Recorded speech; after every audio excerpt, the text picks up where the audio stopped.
Predator. Tahaksid ka mänge mängida, aga pappi eriti pole, siis nüüd on mul sulle vähe soodsam valik. Selle arvuti hinnaks panin hetkel 399 €.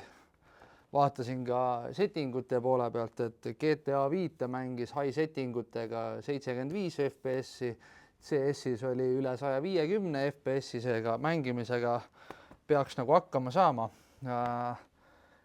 GTX 1050 videokaart on tal, ei ole sihuke kõige uuem, aga nii-öelda mängimiseks ikkagi täitsa nagu asjalik, et peaks nagu ilusti ikkagi hakkama saama.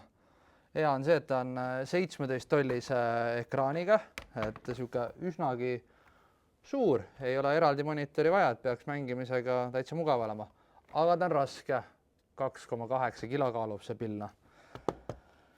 Aga mis veel, vägevad klahvid on,